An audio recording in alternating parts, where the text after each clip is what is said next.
तो आज हम लोग पढ़ने वाले हैं समास। इस टॉपिक से समास से बहुत सारे क्वेश्चन परीक्षा में पूछे जाते हैं। सभी लोग पढ़े होते हैं, लेकिन इससे हमेशा क्वेश्चन छूटता है क्योंकि ये बहुत ही आसान है और जितना तेज़ी से इसे याद करते हैं उतना तेज़ी से आप लोग भुलाते हैं। तो आज हम लोग इस वीडियो में इसको इस तरह से पढ़ाएंगे कि आपको कभी दिक्कत नहीं होगा समास में। तो सबसे पहले देखिए समास किसे कहते हैं। तो कोई शब्द जो अपने विभक्त, कोई दो या दो से अधिक शब्द अपने विभक्ति को छोड़कर एक छोटा रूप नया शब्द ले लेता है, नया रूप ले लेता है, तो उसे हम लोग समास कहते हैं। ठीक, समास कहते हैं। जैसे कि सेनापति, सेनापति है मतलब सेना का पति, पति मतलब रक्षा करने वाला, सेना के पति। ठीक, सेना का पति। बैलगाड़ी, बैल का गाड़ी, इसमें का विभक्ति कहाँ है? गायब है। का विभक्ति क्या हो गया? गायब हो गया। तो इसी तरह का क्वेश्चन आपको पूछा जाता है कि बताइए इसमें कौन सा समास है, इसमें कौन सा समास है। तो हम लोग इसमें परिभाषा वगैरह नहीं लिखाएंगे, वो तो आप लोग पढ़े होंगे, बुक वगैरह में लिखा हुआ रहता है परिभाषा। परिभाषा नहीं, हम लोगों को डायरेक्ट क्वेश्चन देखना है और आंसर टिक करना है कि कौन सा सही आंसर होगा। तो चलिए समास के बारे में, समास 6 तरह के होते हैं, 6 प्रकार के, तो उन्हें एक एक करके हम लोग पढ़ते हैं और समझते हैं। उसको एकदम ट्रिक के माध्यम से समझेंगे। क्वेश्चन देखने के बाद तुरंत आंसर पर डायरेक्ट नज़र जाना चाहिए। तो चलिए हम लोग देखते हैं।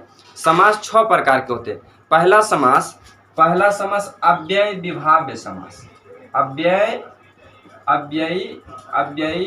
भाव समास। अव्यय भाव समास आप लोग समझ रहे हैं, समास पढ़े। अव्यय भाव समास।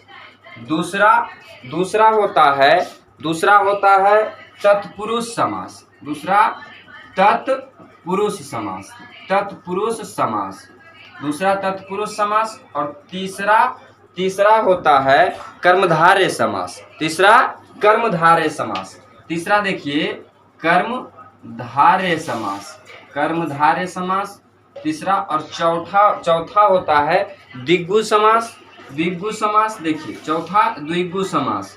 और ये पांचवा होता है द्वंद्व समास। देखिए एक एक करके बढ़िया से पढ़ेंगे, एकदम एक प्रकार का भी दिक्कत नहीं होने देंगे इसमें। द्वंद्व समास। और छठा होता है बहुव्रीहि समास। बहुव्रीहि इधर से होगा, पीछे से बहुव्रीहि समास। तो इनको एक एक करके पढ़ते हैं। पहले 3 को समझते हैं। एकदम इसका परिभाषा नहीं लिखना है, परिभाषा बुक में लिखा हुआ है जिससे आपको समझ में नहीं आएगा, परिभाषा से एकदम समझ में नहीं आएगा। इसको देखिए हम लोग ट्रिक के माध्यम से समझाते हैं। तो पहले हम अव्यय विभाव्य समास को समझते हैं कि अव्यय विभाव्य समास कैसा होगा, कौन शब्द में अव्यय विभाव्य समास होंगे। तो अव्यय विभाव्य समास को समझिए, ठीक न। अव्यय विभाव्य समास में पहले देखिए कोई 2 पद होगा, 2 पद रहेगा, प्रथम पद और देखो पूर्व पद और अंतिम पद। 2 पद रहते हैं। कोई भी शब्द में 2 पद रहता है और जिसका विभक्ति बीच से गायब हो जाता है, विभक्ति छोड़ देता है, तो वह समास बन जाता है। ठीक, जैसे यहाँ पर देखिए प्रतिदिन, हमने लिखा प्रतिदिन। बताइए ये प्रतिदिन है, तो इसका प्रथम पद, पहला पद जो है, ये पहला पद, ये प्रति है, प्रतिदिन। तो देखिए यहाँ पर हमने लिखा प्रतिदिन। ये जो प्रति है इसमें कोई असर नहीं पड़ना चाहिए लिंग के आधार पर, वचन के आधार पर, भाव के आधार पर। जैसे कि कोई बोल रहा है, जैसे कि मैं बोल रहा हूँ मैं प्रतिदिन पढ़ता हूँ, या मैं प्रतिदिन पढ़ाता हूँ, या कोई स्त्री बोल रही है मैं प्रतिदिन पढ़ती हूँ, तो प्रतिदिन पर कोई असर पड़ा? कोई असर नहीं। तो ये देखिए ये हो गया, मतलब कि डेफिनेशन के आधार पर। इसमें समझिए कि अव्यय विभाव्य समास को हम लोग पहचानेंगे कैसे, देखेंगे कैसे। तो देखिए जिस शब्द के पहले, ये सब हटा दीजिए, लिंग शब्द ये सब हटा दीजिए, जिस शब्द के पहले यथा लगा रहे, प्रति लगा रहे, बे लगा रहे, और भर लगा रहे, तो उस शब्द को हम लोग कहेंगे अव्यय विभाव्य समास। 90% इन्हीं 4 शब्द पर देते हैं कि अव्यय विभाव्य समास किसे कहते हैं। जैसे कि प्रतिदिन हो गया, भरदम, भरदम, मतलब आगे भर लगा हुआ है, कौन सा समास? अव्यय विभाव समास। यथासंभव, यथासंभव, यथासंभव, यथासंभव शब्द में कौन सा समास है? अव्यय विभाव समास। कैसे पहचाने? क्योंकि आगे में यथा लगा हुआ है। क्या लगा हुआ है? यथा। बेरहम, बेरहम, इसमें कौन सा समास? अव्यय विभाव है। अव्यय विभाव कैसे? यहाँ आगे में बे लगा हुआ रहा, बे लगा हुआ है, ठीक, बे लगा हुआ है, इसीलिए बेरहम। बेरहम में कौन सा समास? तो इसमें हो जाएगा अव्यय विभाव समास, ठीक। तो हम लोग यहाँ पर प्रैक्टिस कर रहे हैं, डेफिनेशन नहीं। क्वेश्चन देखिए, आंसर बताइए, ठीक। क्वेश्चन देखिए और आंसर बताइए। इसमें डायरेक्ट एकदम आंसर बताना है। प्रतिदिन हो गया, बेशरम, भरदम, भरपेट, भरपेट। देखिए ये सब क्वेश्चन पूछा जाता है। भरपेट, भरपेट में कौन सा समास है? भरपेट, भरपेट में कौन सा समास है? भरपेट में अव्यय विभाव समास है। क्यों? क्योंकि इसके आगे में भर लगा हुआ है। तो यथा रहे, प्रति रहे, बे रहे, भर रहे, तो ये सभी में अव्यय विभाव समास होंगे। अव्यय विभाव समास। तो हम लोग यहाँ पर प्रैक्टिस करने आ रहे हैं। यदि इसका डेफिनेशन लिखना है तो आपको बुक में मिल जाएंगे सारे डेफिनेशन। यहाँ पर आप लोग समझिए, एक भी क्वेश्चन में दिक्कत नहीं होने देंगे। समास से, समास से जितना भी क्वेश्चन पूछा जाएगा आप लोग देखिएगा, तुरंत आंसर बताइएगा। तो ये समझ में आ गया होगा अव्यय विभाव समास। अब इसके बाद हम लोग इसका प्रैक्टिस क्वेश्चन भी करेंगे। बहुत सारे क्वेश्चन हमने सेलेक्ट करके लाया है जो कि डायरेक्ट पूछे जाते हैं एग्जाम में और बहुत ही इंपॉर्टेंट है। क्वेश्चन देखिएगा और तुरंत आंसर बताइएगा उसका। तो अव्यय विभाव समास के बाद अब हम लोग तत्पुरुष समास के बारे में पढ़ते हैं। तत्पुरुष समास, तो इसको थोड़ा क्लियर यहाँ पर लिख देते हैं, तत्पुरुष समास। तो तत्पुरुष समास में देखिए, तत्पुरुष समास किसको कहते हैं? तत्पुरुष समास, जैसे देखिए तत्पुरुष, तत्पुरुष समास। तत्पुरुष समास को हम लोग किस तरह से पहचानेंगे? तो ये देखिए तत्पुरुष समास में, तत्पुरुष समास में देखिए क्या होता है। जैसे हम लिखें काम चोर, क्या लिखा हमने? काम चोर, काम चोर लिखा। तो तत्पुरुष समास में देखिए क्या होता है, काम चोर को तोड़िए तो इसमें हो जाएगा काम का चोर। यानी कि तत्पुरुष समास में जो विभक्ति रहेगा, विभक्ति गायब हो जाएगा। इसमें क्या चीज होगा? विभक्ति गायब हो जाएगा। इसमें क्या होता है? तत्पुरुष समास में जो शब्द है वो अपना विभक्ति गायब हो जाता है, विभक्ति छोड़ देता है, विभक्ति को छोड़ देता है, ठीक। विभक्ति को छोड़ देगा, विभक्ति को छोड़ देता है, वह अपना विभक्ति को छोड़ देता है। जैसे कि हमने लिखा काम चोर, मतलब इसका क्या हो जाएगा? काम का चोर, काम चोर, काम का चोर, काम का चोर। यहाँ पर का विभक्ति क्या चीज है?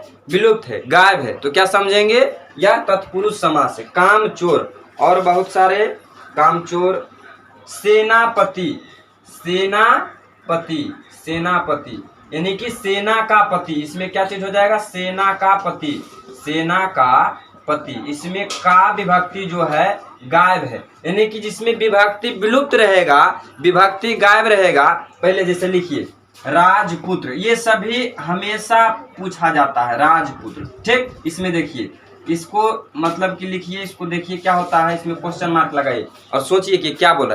राजा का पुत्र, राजा का पुत्र। इसमें का विभक्ति क्या चीज है? गायब है। मतलब जिसमें विभक्ति गायब रहेगा, जिसमें विभक्ति गायब रहेगा, विभक्ति क्या रहेगा?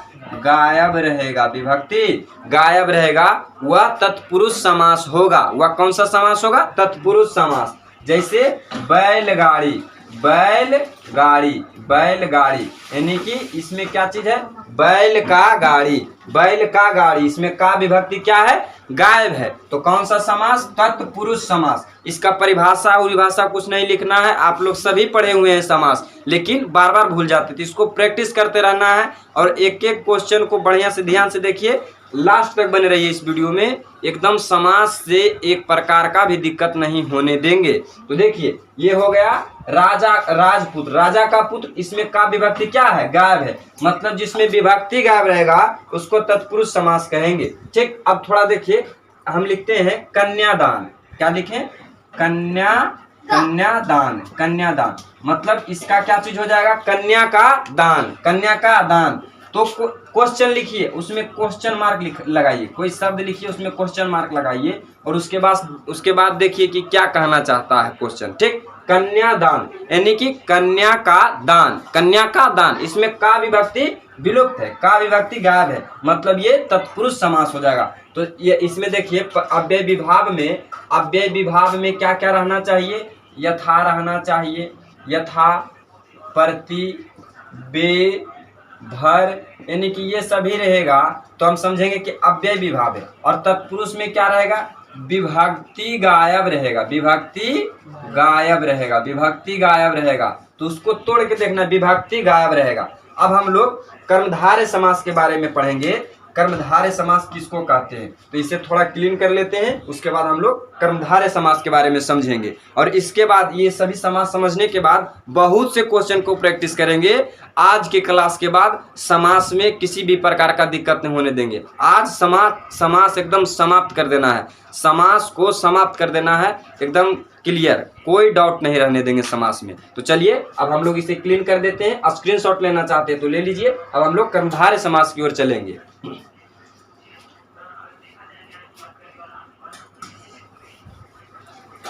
तो अब हमें कर्मधारय समास के बारे में पढ़ना है। आई होप ये दोनों में आपको दिक्कत नहीं हुआ होगा। थोड़ा बहुत डाउट भी है तो आप लोग पेशेंस रखिए, एक एक क्वेश्चन को क्लियर करा देंगे, इतना प्रैक्टिस करवा देंगे कि आप लोगों को समास में एक प्रकार का भी दिक्कत नहीं होगा। अब देखिए ये कर्मधारय समास स्पेशल है, इसे बढ़िया से देखना है। ये स्पेशल है, ये वीआईपी नहीं, ये स्पेशल पर्सन है। ये जो कर्मधारय समास है स्पेशल है, SPECIAL, स्पेशल पर्सन, ये स्पेशल है। ठीक, ये देखिए इसमें आपको दो चीज ध्यान में रखना है। एक देखिए इसमें दो चीज ध्यान रखना है,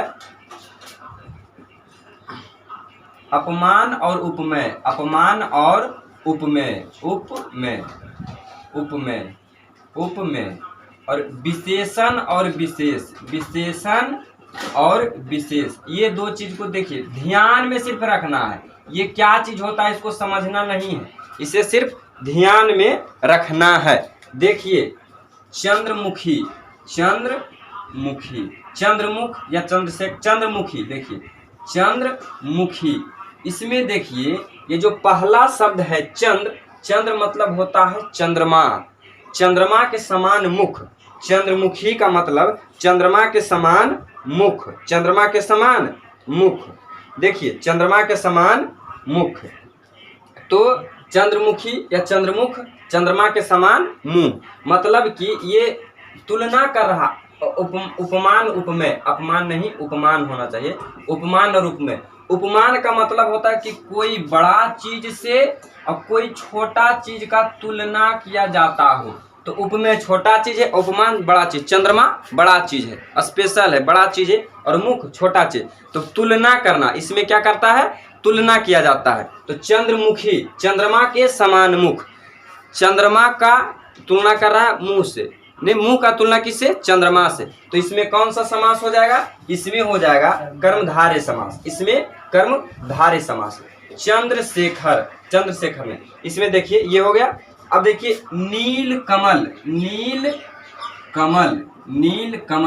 ठीक नहीं, नीलकमल, ये जो नील है, नीलकमल यानी कि कमल कैसा है, नीला है, कमल कैसा है, नीला है, ये नीला, ये सब विशेषण, नीला पीला रंग जितना भी है ये विशेषण बताता है, विशेषता बताता है। तो नीला, ये देखिए कमल का विशेष क्या है, कमल का विशेषता क्या है, नीला है। कमल का विशेषता है कि वह कमल कैसा है, नीला है, मतलब कि ये हो जाएगा, क्या हो जाएगा, कर्मधारय समास। क्या हो जाएगा, कर्मधारय समास। इसमें विशेषण बता रहा, एक तो इसमें हो गया तुलना करना, इसमें उपमान या उपमेय तुलना करना होगा, और विशेषण और विशेष से वाले होंगे। ठीक, अब देखिए नीलगाय, गाय कैसा है, तो नीला है, ये गाय कैसा है, नीला, यानी गाय का विशेषता बता रहा है कि गाय कैसा गाय है, तो नीला गाय है, मतलब कि इसमें कर्मधारय समास होगा, कर्मधारय समास। तो कर्मधारय समास में एक तो होगा, उसमें तुलना करेगा, क्या करेगा, इसमें कर्मधारय समास तो स्पेशल केस है, स्पेशल में दो कंडीशन, तुलना करता है, तुलना तुलना करना और विशेषता बताना, विशेषता बताता है। ये क्वेश्चन लिखेंगे, ठीक इस तरह से लिखना, उसमें देखना कि क्या कह रहा है क्वेश्चन, ठीक। अब देखिए नवयुवक, हमने लिखा नवयुवक, नवयुवक, युवक, नवयुवक। अब देखना है नवयुवक है तो नवयुवक में कौन सा समास, देखिए युवक कैसा है, नया है, कैसा है, नया, तो ये क्या कर रहा है, क्या कर रहा है, तुलना कर रहा है, तुलना नहीं विशेषता बता रहा, विशेषता बता रहा है कि जो युवक है वह नया है। तो इसमें कौन सा समास हो जाएगा, पहले क्वेश्चन मार्क लगाइए कोई शब्द के पीछे, उसके बाद उससे पढ़िए।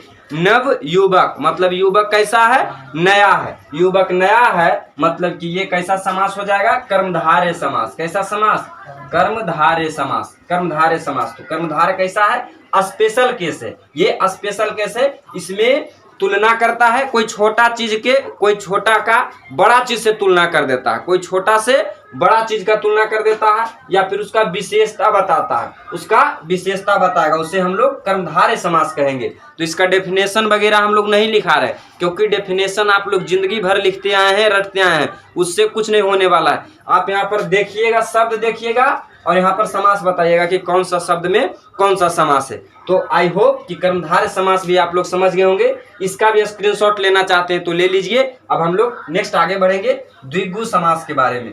चौथा समास देखिए द्विगु समास, चौथा समास है द्विगु समास, ठीक। तो इसे हम लोग क्लीन कर देते हैं। अब हम लोग चौथा समास की ओर चलते हैं, द्विगु समास। यदि यह वीडियो आप लोगों को समझ में आ रहा है, आप लोगों को बढ़िया लग रहा हो, तो इसे आप लोग अपने दोस्तों में शेयर कीजिए, क्योंकि आप लोग सीख गए हैं, उन्हें भी कुछ सीखने का मौका दीजिए। तो आप लोग बताइएगा तब ना सीखेंगे। अब देखिए, अब हम लोग चलते हैं द्विगु समास की ओर। द्विगु समास क्या चीज है, द्विगु, ठीक, द्विगु समास। देखिए द्विगु समास, द्विगु समास का इसका संधि विच्छेद कीजिए।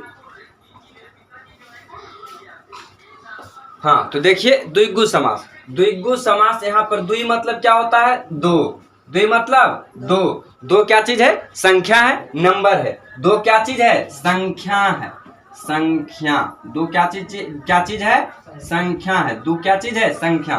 तो द्विगु समास में इसमें संख्या का बोध होगा, यानी संख्यावाचक। इसका जो प्रथम पद रहेगा, जो पहला पद रहेगा, संख्यावाचक रहेगा, उसमें संख्या लगा हुआ रहेगा, नंबर लगा हुआ रहेगा, तो उसे हम लोग द्विगु समास कहते हैं। जैसे कि पंचवटी, पंचवटी, ये पंच मतलब क्या होता है, पांच, पांच वाला बूटी वाला, पंचवटी। तो पंचवटी कैसा समास, द्विगु समास, जिसमें नंबर लगा रहा है। इसमें क्या चीज रहेगा, इसमें नंबर रहेगा, संख्यावाचक। इसमें पहला शब्द क्या रहेगा, संख्यावाचक। इसमें पहला शब्द क्या रहेगा, संख्यावाचक, तो उसको द्विगु समास कहेंगे, द्विगु समास कहेंगे। पंचवटी में कौन सा समास, द्विगु समास। त्रिलोक, त्रिलोक, त्रिलोक, त्रिलोक, त्रि मतलब तीन, पहला शब्द संख्यावाचक है, संख्यावाचक है मतलब द्विगु समास है। त्रिलोक, त्रिलोक में कौन सा समास, द्विगु समास। त्रिलोक में कौन सा समास है, द्विगु समास। क्यों, क्योंकि इसका पहला जो पूर्व पद है वह संख्यावाचक, इसमें संख्या का बोध हो रहा है, संख्या का बोध, द्विगु समास, संख्या का बोध, द्विगु समास। त्रिलोक में द्विगु समास। त्रिभुवन, त्रिभुवन, त्रिभुवन, त्रिभुवन में कौन सा समास, द्विगु समास। त्रि लगा हुआ है, त्रिभुवन में द्विगु समास, त्रिभुवन में द्विगु समास, ठीक।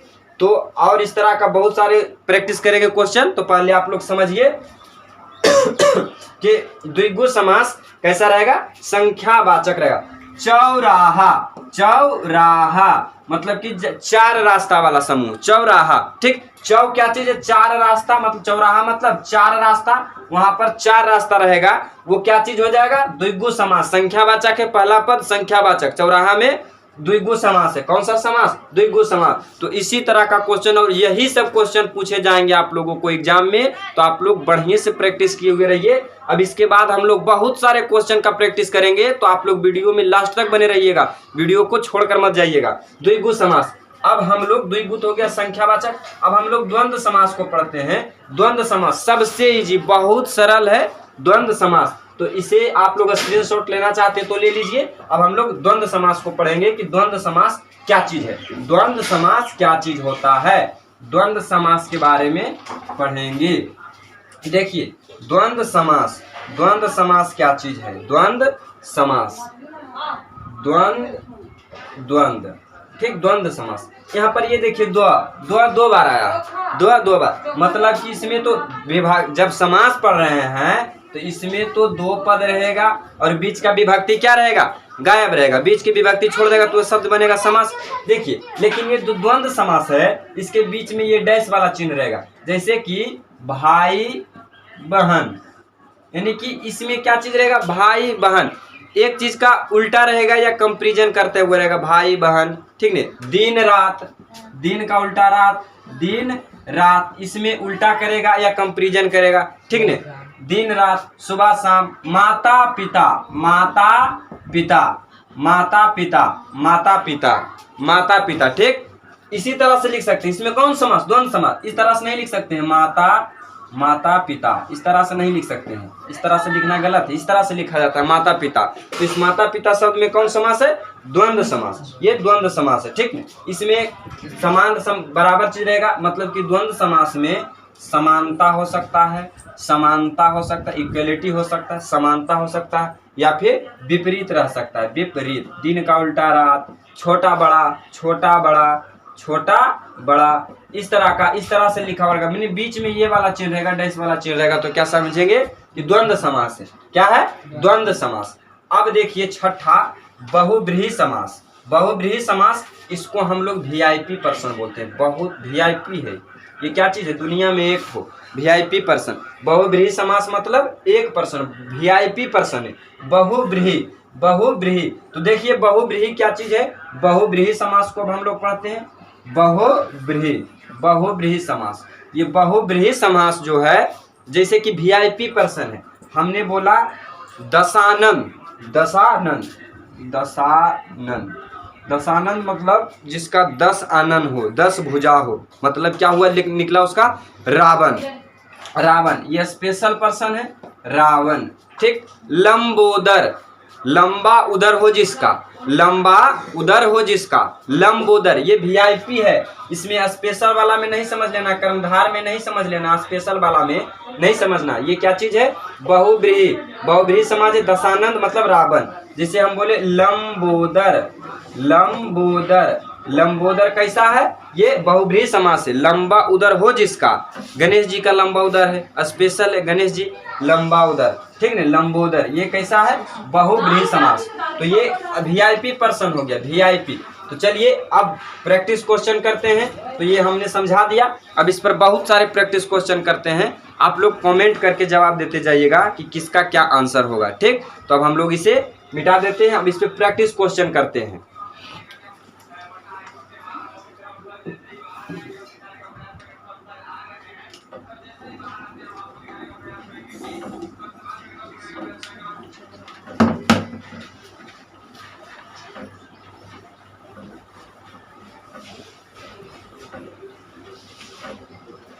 चलिए अब हम लोग प्रैक्टिस करते हैं। बहुत सारे प्रैक्टिस क्वेश्चन हमने ले आया यहाँ पर, बहुत सारे प्रैक्टिस क्वेश्चन, इससे फालतू एग्जाम में नहीं पूछेगा, ठीक। तो देखिए हमने लिखा पर्णकुटी, क्या लिखा, पर्णकुटी। अब आप लोग बताइए कि इसमें कौन सा समास है, पर्णकुटी में कौन सा समास, कौन सा समास है इसमें, पर्णकुटी। पर्ण मतलब होता है पत्ता, पर्ण मतलब पत्ता, तो पत्तों का कुटिया, पत्तों का कुटिया, ये हो गया पत्तों का कुटिया। यानी इसमें विभक्ति क्या हो गया, गायब हो गया, इसमें विभक्ति क्या हो गया, गायब। तो ये तत्पुरुष समास है। कौन सा समास, तत्पुरुष समास। ये कैसा समास है, तत्पुरुष समास, पत्तों का कुटिया, तत्पुरुष समास। दूसरा क्वेश्चन है महापुरुष, महापुरुष, महान हो जो पुरुष, महान हो जो पुरुष, महान पुरुष, महान हो जो पुरुष, कौन सा समास इसमें होगा, ये स्पेशल है। पुरुष कैसा है, महान है। ये तुलना, ये हो रहा है उपमान उपमेय, विशेषता बता रहा है कि कैसा पुरुष है, महान पुरुष है, विशेष बता रहा है, उसको गुण बता रहा है, विशेषता बता रहा है कि महान पुरुष है। तो विशेषता वाला किस में जाएगा, स्पेशल पर्सन में। इसमें क्या चीज हो जाएगा, विशेषता हो जाएगा। देखिए इसमें विशेषता हो जाएगा, विशेषता उपमान उपमेय। तो इसमें क्या चीज हो जाएगा, कर्मधारय समास। महान पुरुष में कौन सा समास, कर्मधारय समास, कर्मधारय समास, कर्मधारय समास हो जाएगा। महान पुरुष यानी महापुरुष, महान हो जो पुरुष। तीसरा क्वेश्चन देखिए, पंचपात्र, ये बताइए कि पंचपात्र में कौन समास, पंचपात्र में कौन समास, पंचपात्र में बताइए कौन समास होगा इसका, जल्दी कमेंट कीजिए आप लोग कि पंचपात्र में कौन सा समास होगा। ये सभी क्वेश्चन हमेशा पूछे जाते हैं। पंचपात्र, ये देखिए यहाँ पंच यानी कि 5 नंबर है, पंचपात्र, पंच मतलब नंबर, तो पंचपात्र, तो पंच में हो जाएगा द्विगु समास, संख्यावाचक, इसमें द्विगु समास, ये द्विगु समास हो जाएंगे। पंचपात्र। चतुर्भुज, देखिए चतुर्भुज, यहाँ पर देखिए कंफ्यूजन कीजिएगा आप लोग इसमें। चतुर्भुज बताइए, चतुर्भुज 4 भुजा हो जिसका, 4 भुजा वाला, 4 भुजा, इसमें वीआईपी पर्सन है ये, 4 भुजा वाला, इसमें नंबर नहीं गिन देना है। 4 भुजा चतुर्भुज वीआईपी पर्सन है। बहुब्रीहि समास, कौन समास, बहुब्रीहि समास, तो बहुत ही इजी है, इसमें जितना प्रैक्टिस कीजिएगा उतना ही इम्पोर्टेंट मजा आएगा। ठीक, इसे आप लोग प्रैक्टिस करना है, वीडियो को 1 बार 2 बार जितना बार देखिए। अब आप लोग किताब उठाइएगा तो उसमें दिक्कत नहीं होने वाला है। ठीक, आप लोग किताब उठाइएगा तो उसमें दिक्कत नहीं होगा। मेहनत तो थोड़ा बहुत करना पड़ेगा, ऐसा नहीं है कि घोर के पी लिए याद हो गया, ऐसा बात नहीं है। अब चलिए बताइए, अब इसे आप लोग तो तुरंत बता दीजिएगा। प्रतिमान बताइए, इसमें कौन सा समास है, अव्यय विभाव समास, अव्यय विभाव, क्यों, क्योंकि आगे में लगा हुआ है प्रति, क्या लगा हुआ है, प्रति, तो अभी हम बताएं यथा, पति, बे, भर, ये सब लगा रहे तो अव्यय विभाव समास, तो यहाँ पर प्रतिमान यानी कि प्रति, अव्यय विभाव समास, अव्यय भाव समास होगा प्रति। अब बताइए आप लोग, अब बताइए, हम लिखा सीताराम बोलिए, सीताराम में कौन समास, सीताराम में द्वंद्व समास, समानता और विपरीतता, सीता और राम, सीताराम, ठीक नहीं, इसमें हो जाएगा, इसमें द्वंद्व समास हो जाएगा, द्वंद्व समास, ये चिन्ह पर ध्यान देना है विशेष करके, द्वंद्व समास। लेन देन बताइए, लेन देन में कौन समास, लेन देन में भी द्वंद्व समास होगा, ये चिन्ह देखिए, लेना का उल्टा देना, लेन देन द्वंद्व समास। भाई बहन में कौन समास, द्वंद्व समास हो गया, ठीक ने।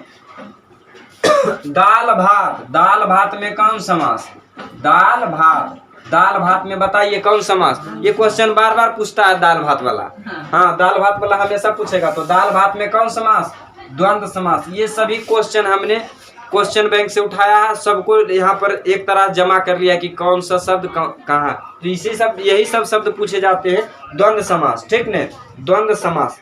अब बताइए, अब हम देखिए लिखते हैं, इसको मिटा देते हैं, तो आप लोग बुक में देखिएगा, किताब में देखिएगा, तो हमको ऐसा नहीं लगता है कि आपको समास में एक प्रकार का भी दिक्कत होने वाला है।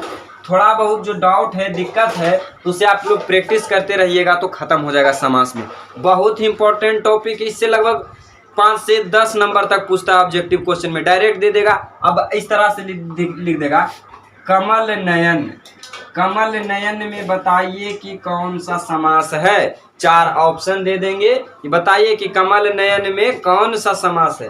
कमल नयन कैसा है, नयन कैसा है, कमल के समान, नयन कैसा है, कमल के समान, विशेषता बता रहा है, नयन कैसा है, कमल के समान है, नयन कैसा है, कमल के समान, विशेषता यानी स्पेशल केस है, वीआईपी नहीं है, स्पेशल है। कमल कैसा है, नयन के समान, आंख के जैसा कमल है, ठीक, कमल नयन कमल के समान, ठीक, तो इसमें कर्मधारय समास हो जाएगा, कर्मधारय समास, कौन समास, कर्मधारय समास। अब बताइए नेक्स्ट पॉइंट बताइए, नेक्स्ट क्वेश्चन बताइए, सज्जन में कौन सा समास, सज्जन में कौन सा समास बताइए। सज्जन में देखिए, सत्य मतलब सज्जन होता है सही जन मतलब व्यक्ति, सही आदमी, सज्जन, ठीक है, सज्जन, सही जन, सत्य मतलब सही जन, तो ये क्या चीज है, स्पेशल है,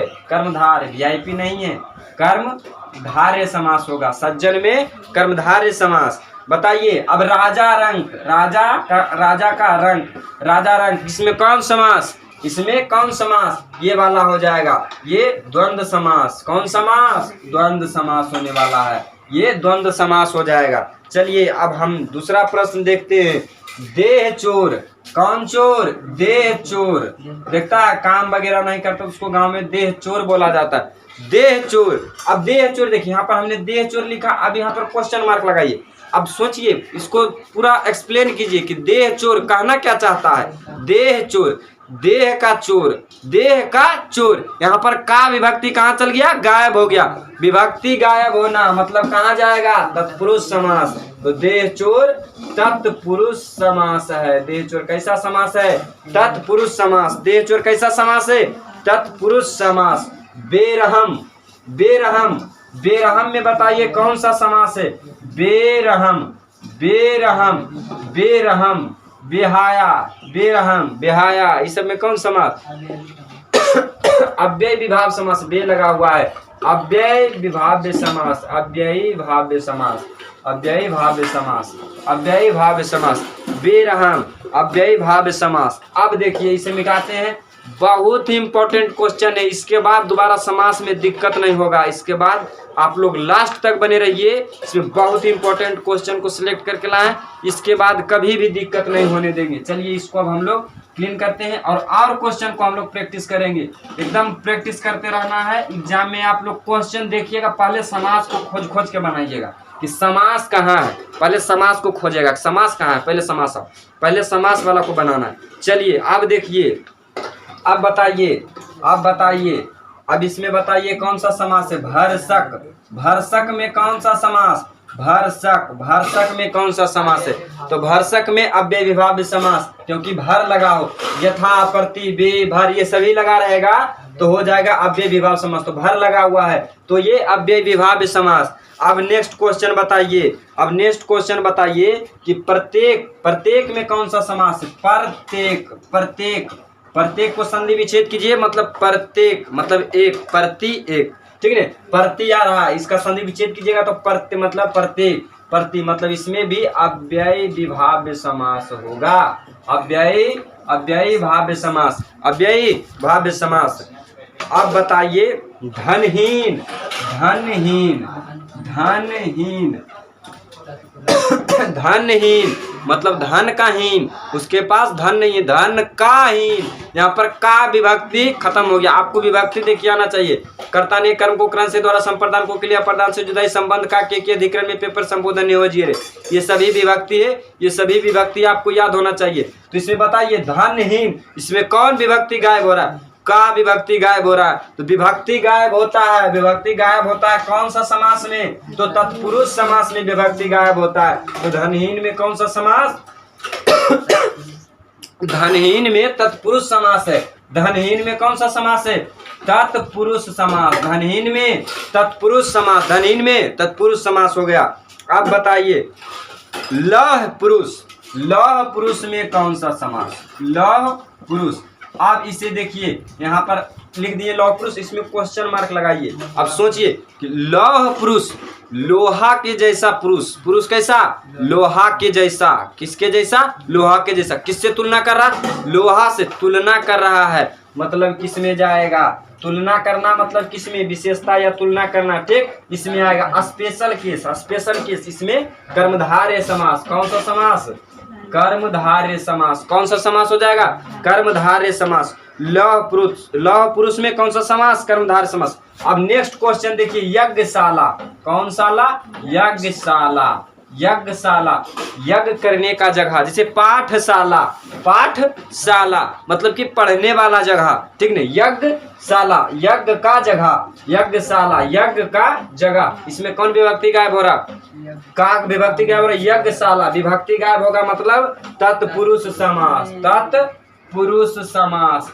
अब पूछेगा कि पाठशाला, पाठशाला में कौन विभक्ति, पाठशाला पढ़ने वाला जगह, पाठशाला कौन समास होगा, ये हो जाएगा तत्पुरुष समास। कौन समास, तत्पुरुष समास, तत्पुरुष समास हो जाएगा। चलिए अभी और क्वेश्चन को प्रैक्टिस करना है, बहुत क्वेश्चन है हम लेकर आए, इसमें एकदम छूटेगा नहीं एग्जाम में इस बार। चलिए इसको देखते हैं, इसे क्लीन करते हैं और क्वेश्चन देखते हैं कि यथाशीघ्र, कौन कौन सा क्वेश्चन है, यथाशीघ्र कौन सा शब्द, यथाशीघ्र, यथाशीघ्र में कौन सा समास है, यथाशीघ्र, यथाशीघ्र, यथाशीघ्र में अव्यय विभाव्य समास। क्यों? क्योंकि सबसे पहले यथा लगा हुआ है, यथा, यथा मतलब यथाशीघ्र मतलब अव्यय विभाव्य समास, अव्ययी भाव्य समास। यथाशीघ्र में कौन समास, अव्ययी भाव्य समास। नेत्रहीन, नेत्र का हीन, नेत्रहीन मतलब नेत्र का हीन, नेत्र का हीन, इससे क्या हो गया, विभक्ति गायब, विभक्ति गायब होगा तो तत्पुरुष समास, विभक्ति गायब तत्पुरुष समास। कौन समास, तत्पुरुष समास, विभक्ति गायब मतलब तत्पुरुष समास, विभक्ति गायब मतलब तत्पुरुष समास। अब देखिए आनंद मठ, आनंद, आनंद मठ, इसमें बताइए कौन समास है, आनंद मठ, आनंद का मठ, मठ मतलब कुटिया जगह, आनंद मठ मतलब तत्पुरुष समास, इसमें भी तत्पुरुष समास हो जाएगा। इसमें कौन समास, तत्पुरुष समास। अब बताइए लंबोदर, लंबोदर, लंबा हो उधर जिसका, लंबा हो उधर जिसका मतलब गणेश जी, लंबा हो उधर जिसका मतलब गणेश जी। तो गणेश जी एक स्पेस वीआईपी पर्सन है दुनिया में, एक सिर्फ एक है, मतलब इसमें बहुव्रीहि समास, वीआईपी वाला होगा, बहुव्रीहि समास।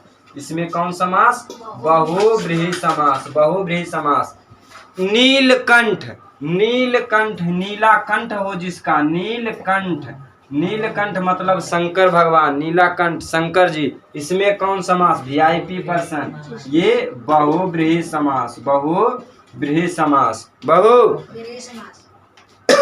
एड़ी चोटी, एड़ी चोटी में बताइए कौन समास, एड़ी चोटी, एड़ी चोटी, चोटी, एड़ी चोटी, एड़ी चोटी में कौन समास, एड़ी चोटी में द्वंद्व समास, एड़ी चोटी में द्वंद्व समास, एड़ी चोटी में द्वंद्व समास। अब बताइए कि विद्यार्थी, विद्यार्थी में कौन समास, विद्यार्थी, विद्या को ग्रहण करने वाला, विद्यार्थी, विद्या को, कर्ता ने क्रम को, विभक्ति गायब हो रहा है, विद्यार्थी में क्या हो रहा है, विभक्ति गायब, विभक्ति गायब होगा तत्पुरुष समास, विभक्ति गायब होगा मतलब तत्पुरुष समास, तत्पुरुष समास। इसमें कौन समास हो जाएगा, तत्पुरुष समास। अब बताइए पंचवटी, पंचवटी, पंचवटी में कौन समास, पंचवटी में, पंचवटी नंबर है, पंच मने पांच, और बटी मतलब बूटी, पंचवटी मतलब इसमें हो द्विगु समास, संख्यावाचक मतलब द्विगु समास,